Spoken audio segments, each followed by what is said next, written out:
Okay guys, so we've had the big announcement that the A500 Mini is coming out early 2022 from what I've read. Obviously we'd heard little rumours about this. It's been going around for a few months and now we've obviously had confirmation.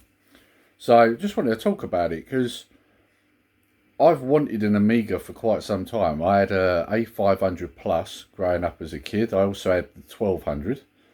I would like to buy one again, but I'm not paying them prices because I think they're astronomical. So obviously this is good news for me, you know, because if I can get something that plays Amiga games that isn't as expensive, that's a plus, right? So now let's just go into a few things. I've made a couple of notes. Obviously it's been released by Retro Games Limited, and also I've noticed that there's a pre-order on Game already. It's going for £119.99. So found out earlier today, so I've been doing a little bit of research into it.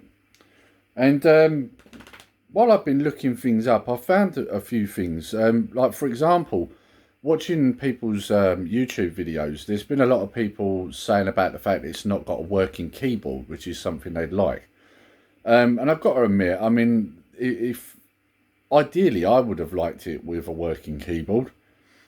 I wonder if they're going to do the same thing that they did with the C64, where they release a maxi version that comes with the keyboard. So, yeah, it is something that I wouldn't say annoyed about, because I'm not annoyed about it, but it is something that I would have liked.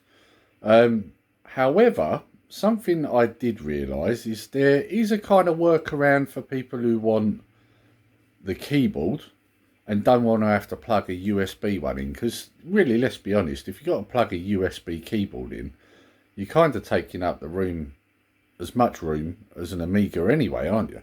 So there is another way around it, but it kind of depends on what you really want from this.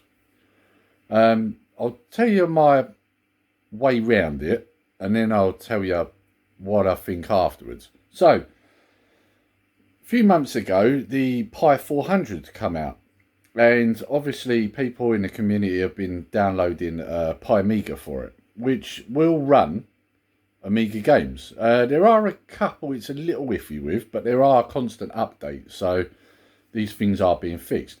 And apparently, from what I can tell, it does play CD32 and also 1200 games, which of course is what we've been told about the Mini as well. Right, so why am I mentioning the Pi 400? Right, well, quite simply, the Pi 400 is a keyboard, working keyboard. The boards and all that are in the keyboard. And obviously you put your SD card in the bag, and it has a mouse. So effectively you have got something that works like an Amiga. It doesn't look like an Amiga, but it does run Workbench and all of that. So effectively you've now got something that will run Amiga, looks Amiga on the screen. However, when you look at the actual item itself, it's far from it. So now here's the kicker. This works out £30 cheaper than the Amiga Mini. So it really does come down to what you want. Do you want something that just runs Amiga, that has a working keyboard? Or do you want something that resembles and looks like the Amiga for the nostalgia? Without the working keyboard, you've got to plug a USB in and you're paying £30 more for. So really, when it comes down to it, it's really what you want from it. I just thought I'd do a video on it because, like I say, there's a lot of people in the community saying about the fact that this thing does not have a working keyboard. And there is a way around it, and it's cheaper.